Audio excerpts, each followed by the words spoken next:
ओम नमः शिवाय दोस्तों, स्वागत है आपका हमारे चैनल भक्ति भरा ज्ञान में। आज हम इसमें आपके लिए लाए हैं सावन मास महात्म्य का 23वां अध्याय, जिसमें आज हम सुनेंगे कृष्ण जन्माष्टमी व्रत का वर्णन। ईश्वर बोले, हे सनत कुमार, सावन मास में कृष्ण पक्ष की अष्टमी को वृष के चंद्रमा में अर्धरात्रि में इस प्रकार के शुभ योग में देवकी ने वसुदेव से श्री कृष्ण को जन्म दिया। सूर्य के सिंह राशि में प्रवेश करने पर इस श्रेष्ठ महोत्सव को करना चाहिए। सप्तमी के दिन अल्पाहार करें। इस दिन दंत वादन करके उपवास के नियम का पालन करें और जितेंद्रिय होकर रात में शयन करें। जो मनुष्य केवल उपवास के द्वारा कृष्ण जन्माष्टमी का दिन व्यतीत करता है, वह 7 जन्मों में किए गए पापों से मुक्त हो जाता है। इसमें संदेह नहीं है। पापों से मुक्त होकर गुणों के साथ जो वास होता है, उसी को सभी भोगों से रहित उपवास जानना चाहिए। अष्टमी के दिन नदी आदि के निर्मल जल में तिलों से स्नान करके किसी उत्तम स्थान में देवकी का सुंदर सूतिका ग्रह बनाना चाहिए, जो अनेक वर्ण के वस्त्रों, कलशों, फलों, पुष्पों तथा दीपों से सुशोभित हो और चंदन तथा अगरू से सुवासित हो। इसमें हरिवंश पुराण के अनुसार गोकुल लीला की रचना करें और उसे बाजों की ध्वनियों तथा नृत्य आदि मंगलों से सदा युक्त रखें। उस गृह के मध्य में षष्ठी देवी की प्रतिमा सहित स्वर्ण, चांदी, ताम्र, पीतल, मिट्टी, काष्ठ अथवा मणि की अनेक रंगों से लिखी हुई श्री कृष्ण की प्रतिमा स्थापित करें। वहाँ 8 शल्य वाले पलंग के ऊपर शुभ लक्षणों से संपन्न प्रसूतावस्था वाली देवी की मूर्ति रखकर उन सबको एक मंच पर स्थापित करें और उस पर्यक में स्तनपान करते हुए सुप्त बाल रूप श्री कृष्ण को भी स्थापित करें।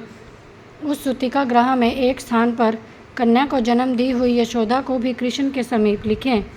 साथ ही साथ हाथ जोड़े हुए देवताओं, यक्षों, विद्याधरों तथा अन्य देवयोनियों को भी लिखें और वहीं पर खड्ग तथा ढाल धारण करे हुए वासुदेव को भी लिखें। इस प्रकार कश्यप के रूप में अवतीर्ण वसुदेव जी, अदिति स्वरूपा देवकी, शेषनाग के अवतार बलराम, अदिति के ही अंश से प्रादुर्भूत यशोदा, दक्ष प्रजापति के अवतार नंद, ब्रह्म के अवतार गर्गाचार्य, सभी अप्सराओं के रूप में प्रकट गोपिकावृंद, देवताओं के रूप में जन्म लेने वाले गोपगण, काल नेमी स्वरूप कंस, उस कंस के द्वारा व्रज में भेजे गए वृषासुर, वत्सासुर, कुवलियापीड़, केशी आदि असुर, हाथों में शस्त्र लिए हुए दानव तथा यमुना दह में स्थित कालियानाग, इन सब को वहाँ चित्रित करना चाहिए। इस प्रकार पहले इन्हें बनाकर श्री कृष्ण ने जो भी लीलाएं की हैं, उन्हें भी अंकित करके भक्त प्राण होकर प्रयत्नपूर्वक 16 उपचारों से देवकी इस मंत्र के द्वारा उनकी पूजा करनी चाहिए। वेणु तथा वीणा की ध्वनि के द्वारा गान करते हुए प्रधान किन्नरों से निरंतर जिनकी स्तुति की जाती है, हाथों में भंगारी, दर्पण, दूर्वा, दधि, कलश लिए हुए किन्नर जिनकी सेवा कर रहे हैं, जो शैया के ऊपर आसन पर भली भांति विराजमान हैं, जो अत्यंत प्रसन्न मुखमंडल वाली हैं तथा पुत्र से शोभायमान हैं, वे देवताओं की माता तथा विजय सुता देव देवकी अपने पति वासुदेव सहित सुशोभित हो रही है। उसके बाद विधि जानने वाले मनुष्य को चाहिए आदि में प्रणव तथा अंत में नमः से युक्त करके अलग अलग सभी के नामों का उच्चारण करके सभी पापों से मुक्ति के लिए देवकी, वसुदेव, वासुदेव, बलदेव, नंद, यशोदा की अलग अलग पूजा करनी चाहिए।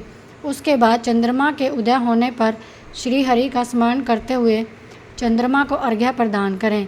इस प्रकार कहना चाहिए, हे क्षीर सागर से प्रादुप्त अत्रि गोत्र में उत्पन्न आपको नमस्कार है। हे रोहिणी कांत, मेरे इस अर्घ्य को आप स्वीकार करें। देवकी के साथ वासुदेव, नंद के साथ यशोदा, रोहिणी के साथ चंद्रमा और श्री कृष्ण के साथ बलराम की विधिवत पूजा करके मनुष्य कौन सी परम दुर्लभ वस्तु को नहीं प्राप्त कर सकता। श्री कृष्ण का व्रत 1 करोड़ एकादशी व्रत के समान होता है। इस प्रकार उस रात पूजन करके प्रति नवमी तिथि को भगवती का जन्म महोत्सव वैसे ही मानना चाहिए जैसे श्री कृष्ण का हुआ था। इसके बाद भक्तिपूर्वक ब्राह्मणों को भोजन कराना चाहिए और उन्हें जो जो अभिष्ट हो गो धन आदि प्रदान करना चाहिए।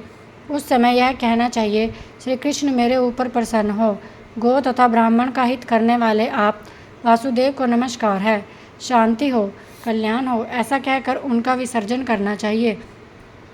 उसके बाद मौन होकर बंधु बांधवों के साथ भोजन करना चाहिए। इस प्रकार जो प्रत्येक वर्ष विधि पूर्वक कृष्ण तथा भगवती का जन्म महोत्सव मनाता है वह यथोयुक्त फल प्राप्त करता है। उसे पुत्र, संतान, आरोग्य, अतुल सौभाग्य प्राप्त होता है। वह इस लोक में धार्मिक दुर्बलता होकर मृत्यु के बाद वैकुंठ लोक को जाता है। हे सनत कुमार, आपके इस उद्यापन का वर्णन करूँगा। इसे किसी पुण्य दिन में विधि पूर्वक करें।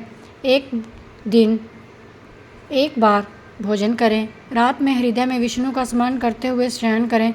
उसके बाद प्रातःकाल संध्या आदि कृत्य संपन्न करके ब्राह्मणों का स्वस्ति वाचन कराएं। आचार्यों का वरण करके ऋत्विजों की पूजा करें। उसके बाद वित्त शाठ्य से रहित होकर एक पल अथवा उसके आधे अथवा उसके भी आधे पल स्वर्ण की प्रतिमा बनाएं। उसके बाद रचित मंडल के भीतर ब्रह्म आदि देवताओं की स्थापना करें। उसके बाद वहाँ तांबे तथा मिट्टी का एक घट स्थापित करें। उसके ऊपर चांदी या बांस का एक पात्र रखें। उसमें गोविंद की प्रतिमा रखकर वस्त्र से आच्छादित करके व्यक्ति 1600 उपचारों से वैदिक तथा तांत्रिक मंत्रों के द्वारा विधिवत पूजन करें। उसके बाद शंख में पुष्प, फूल, चंदन, नारिकेल फल सहित शुद्ध जल लेकर पृथ्वी पर घुटने टेक कर ये कहते हुए भगवान श्री कृष्ण को देवकी सहित अर्घ्य प्रदान करें। कंस के वध के लिए, पृथ्वी का भार उतारने के लिए, कौरवों के विनाश के लिए, दैत्यों के संहार के लिए आपने अवतार लिया। मेरे द्वारा प्रदत्त इस अर्घ्य को आप देवकी सहित ग्रहण करें। इसके बाद बुद्धिमान व्यक्ति को चाहिए कि चंद्रमा को पूर्वोक्त विधि से अर्घ्य प्रदान करें।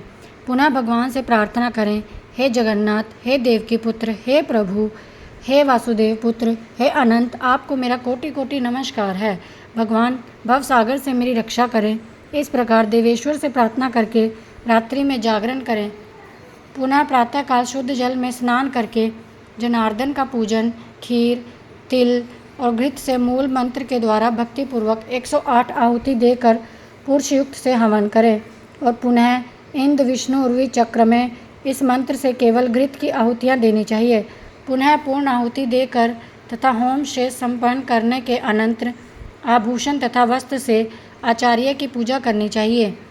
उसके बाद व्रत की संपूर्णता के लिए दूध देने वाली, सरल स्वभाव वाली, बछड़े से युक्त, उत्तम लक्षणों से संपन्न, सोने की सींग, चांदी के खुर, कांस्य की दोहनी, मोती की पूंछ, ताम्र की पीठ तथा सोने के घंटे से अलंकृत की हुई एक कपिला गौ को वस्त्र से आच्छादित करके दक्षिणा सहित दान करना चाहिए।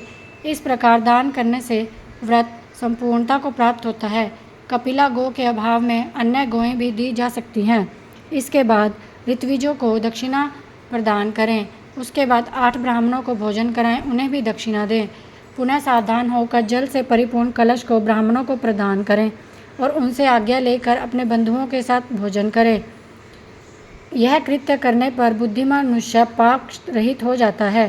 पुत्र पौत्र से युक्त होकर धन धान्य से संपन्न होकर बहुत समय तक सुखों का उपयोग कर वैकुंठ प्राप्त करता है। इस प्रकार श्री स्कंद पुराण के अंतर्गत ईश्वर सनत कुमार संवाद में सावन मास में श्री कृष्ण जन्माष्टमी व्रत कथन नामक 23वां अध्याय पूर्ण हुआ।